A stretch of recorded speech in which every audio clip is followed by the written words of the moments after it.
We are at 9:14. That's not bad. Yeah. Okay, hey y'all. How y'all doing? How y'all is? I can't help it, man. I'm a redneck. So my name is John. I'm with Rockstar Inspections. And who am I? Where do I come from?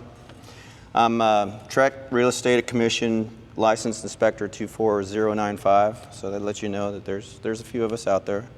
I'm also TDA. Texas Department of Agriculture licensed pest technician, and I work under a certified applicator. So what I will do is I'll inspect for wood destroying pests, and then I'll recommend that a applicator come in and treat if needed. Also, I am an InterNACHI certified professional inspector, number 200704111. If you scan that QR code down there, that will take you to my InterNACHI certifications, and you'll see a list of things that I'm actually trained to do and have certificates in.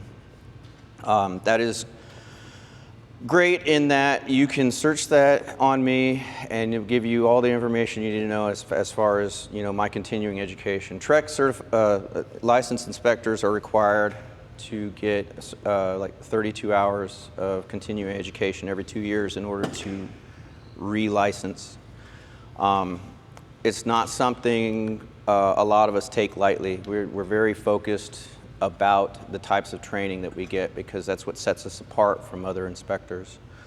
I try to get, not just be marketable, but of good value to the buyers and the sellers and everybody who's involved. I have a lifetime of experience in the trades. That's part of what got me into being a home inspector, is because I have a lot of insight. I talk to a lot of people. I used to be a general contractor.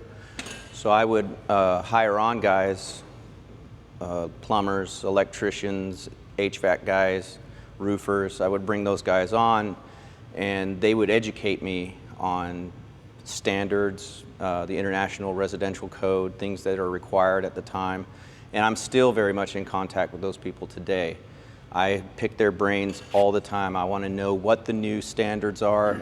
Every time they change the International Residential Code, which things are being enforced, which precincts and which jurisdictions are enforcing certain things, and which things I need to look out for as far as what cities want you to be in compliance with. Lots of changes have happened over the last couple years, especially concerning electrical safety and plumbing. So I'll get into that a little bit here. I also have an associate applied sciences and communication design. That basically means I'm a graphic designer. But I also have been a lifetime artist and photographer and musician, and I just do all kinds of artsy-fartsy stuff. And I always have. Plus, I'm a husband and a father to 8 children. And so we stay busy. My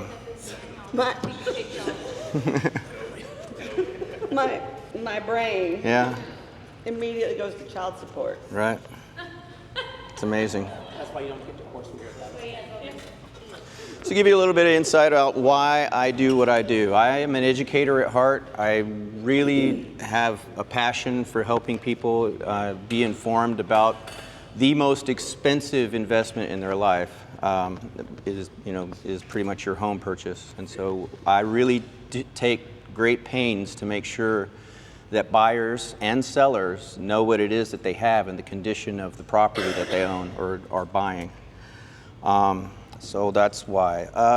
Quick question, is a home inspection required? No, if it you can know. be waived by the buyer. Depends, because with VA you have to have one. Okay, so here's the rub. In the state of Texas, there is no law that makes a home inspection compulsory. That being said, there are a lot of entities that do require a home inspection. That would be the title company, that would be the insurers. Insurers want to know what they're insuring, and lenders definitely want to know what they're lending on. They want to know the value of the property that they're giving the money on. And so it is highly recommended, strongly recommended, that buyers and sellers know the condition of their home before they put it on the market or before they buy it. So that is the short version of that. Why do you need a good home inspector? I kind of already touched on it, but good. Protect you from having things that are already broken or not include repairs as you move into the house. Yes, knowledge is power. You want to be as informed. Go ahead.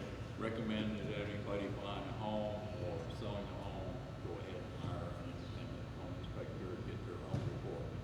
If they're what? Get their own report. Get their own report, exactly right. You want to make an informed decision. You want to know as much about that house as you can before you put the money down on it. You want to know what things need to be repaired.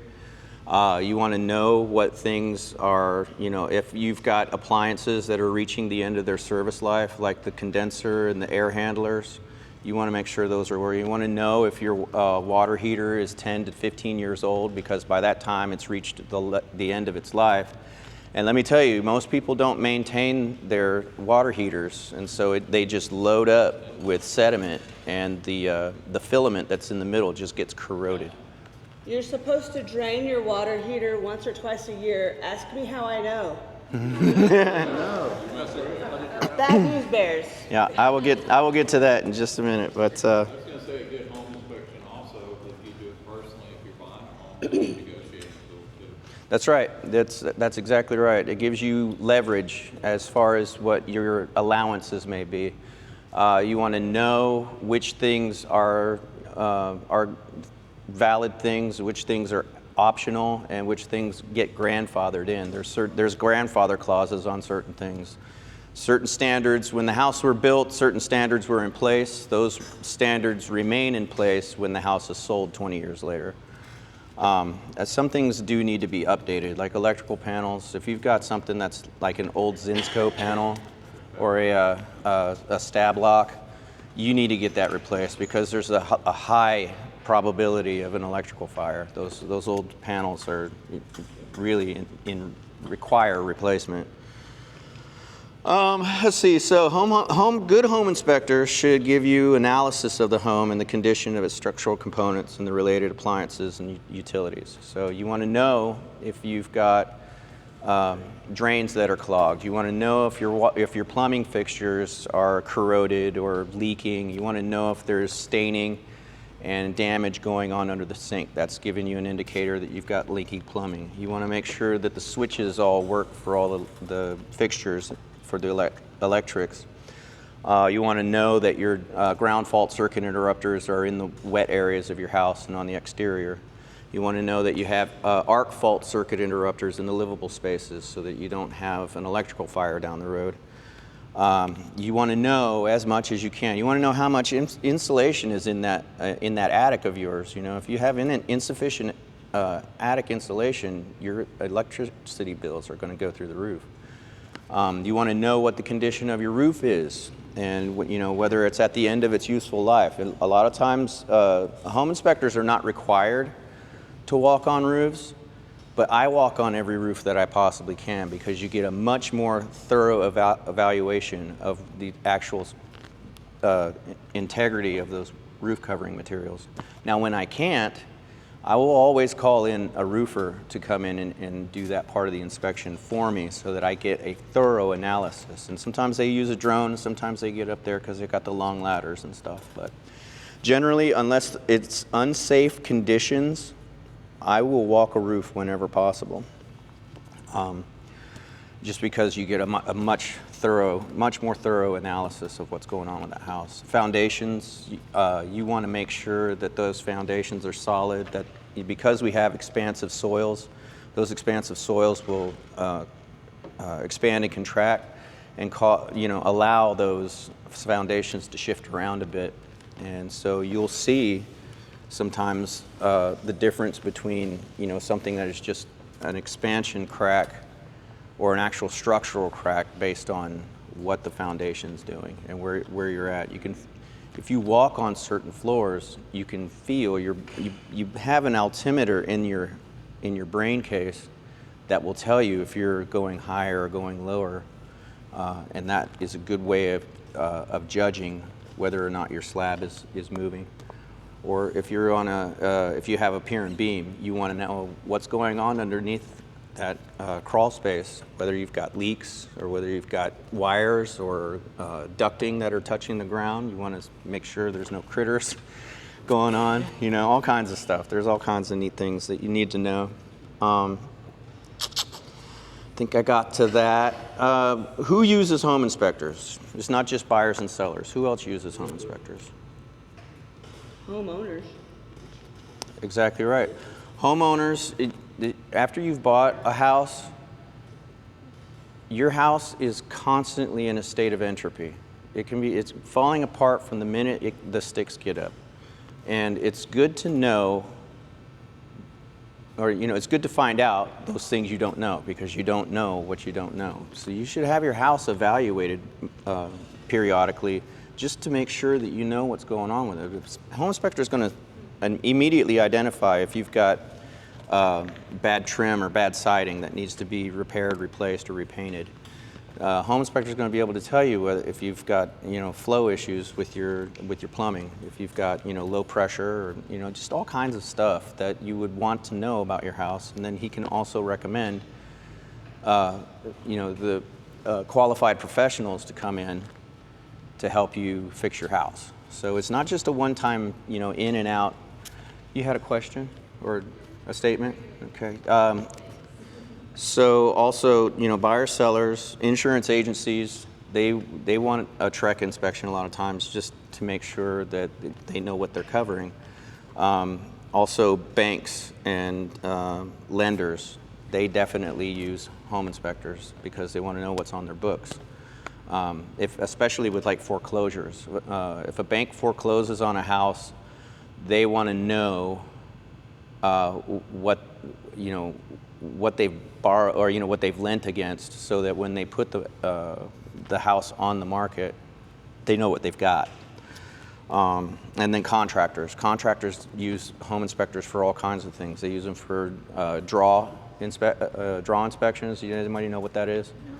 So if you've got a big renovation going on and you've taken, say, a HELOC out on it, your lender is going to require that you have inspections done during certain phases when you're moving on through your project. So your contractor gets this much of a draw at the beginning so that he can buy all his materials and get started with the renovation. At a certain point, there's going to be a second draw so that they can get to the next phase of the construction, and so they're going to call in an inspector to make sure that all those initial things were done. Then they'll get a second draw, and then that might happen, a couple more times, but then there's a final inspection to make sure that all the repairs are done so they can get that final payment for the renovations. So, there's all kinds of reasons for home inspectors, and it's not just I'm going to buy a house or I'm going to sell a house, or I've owned my house for 15 years, I want to know what we've got or what we're sitting on. So what does a home inspector do? Home inspectors are generalists. We're not clairvoyant. We don't have superpowers. We don't use magic. It's all pretty straightforward. We're pretty scientific about it. What we do have generally are years of field experience within certain trades that give us insight into building practices and standards, and that allow us to evaluate a home structure and related systems using standard tools, stuff that you would use anyway. But we have a certain level of experience that allows us to really see what's going on with a house, especially if we've seen a lot of houses. And trust me, I've seen thousands of houses, and I've seen them of all ages, even going back to early 20th century homes. It's really fascinating experience. I'm trying not to get too far into the weeds with this, but we can recommend specialists if required, and that's what we do. Is we tell you which specialist you should go to get further evaluation and repair. Types of home inspection services: we do sellers pre-listing inspections, we do buyers home inspections. We also do 11-month warranty inspections. A lot of times you buy your house, you get a 12-month warranty. Sometimes get an 18-month warranty. When you get to the end of that warranty, you want to have your house re-inspected so that you make sure that those things that were inspected a year ago are not failing and that are still operating at optimal levels, so that, you know, if you need to make a claim, you're aware of that. If you don't need to make a claim, then you have that peace of mind. That's what we really sell, is peace of mind. We do phase inspections. There's 3 phases that you go through. You got a pre-slab inspection. You're basically looking at all the framework, all the rebar and the cables and all the prep work that's done before they pour the slab. You make sure that's all done properly. And you've got a phase 2, which is called pre-concealment. That's when you've got all the sticks up and you've got the roof on, and the inspector goes in and makes sure that the fasteners are all set, that every fastener has the correct number of nails set in it. You make sure that the wiring's done correctly, that the duct work is done correctly, and that all the things that are going to get concealed are all done according to Hoyle, or, you know, according to spec. And then there's the 3rd phase, which is basically when the house is done being built and these guys are ready to move in, you come in and make sure that the finishers have done all the finish work, and that you're not looking at wobbly walls. And, you know, like, I can't tell you how many times I've looked at a new build and just pressed on the exterior brick veneer and watched it wobble. And then that tells you that they didn't put the brick ties in properly. And so, you know, if you don't have those brick ties in, that wall will come down. And you better pray to God that wall does not come down on top of your kids, because that is a nightmare. Okay, so, yeah, and then foreclosures were completed. Got a minute? 1 minute. 1 minute? Let me try this. Okay, so additional services: wood destroying insects, pools and spas, wells and septics, IR scans. Man, I can go through the whole house with an infrared camera and find out if you've got leaks and if you've got problems with your insulation and stuff like that. Gas leaks and carbon monoxide checks. I do mold. I'm working on getting my mold assessment technician's license, so that will be on the. And then there's other specialty services that come along with that. Let's see, how much does it cost? It's a range. The cheapest guys out there, I think they charge maybe $350. Don't go with those guys. They're cutting their own throats. And then, you know, it can be as expensive as $1,200 to start. And I'm not that proud that I would charge you that much. I'm right there in the middle, right around. I'm personally around $500 to start, and that's not with ancillary services. So why so much?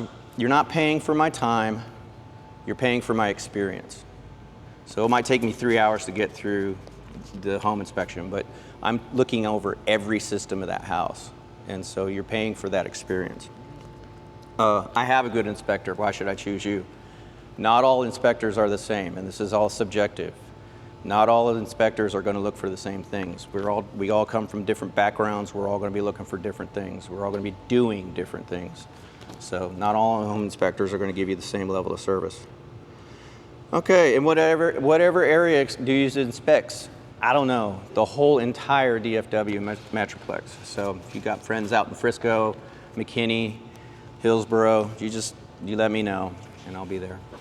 All right, thank you. Thank you all for your time.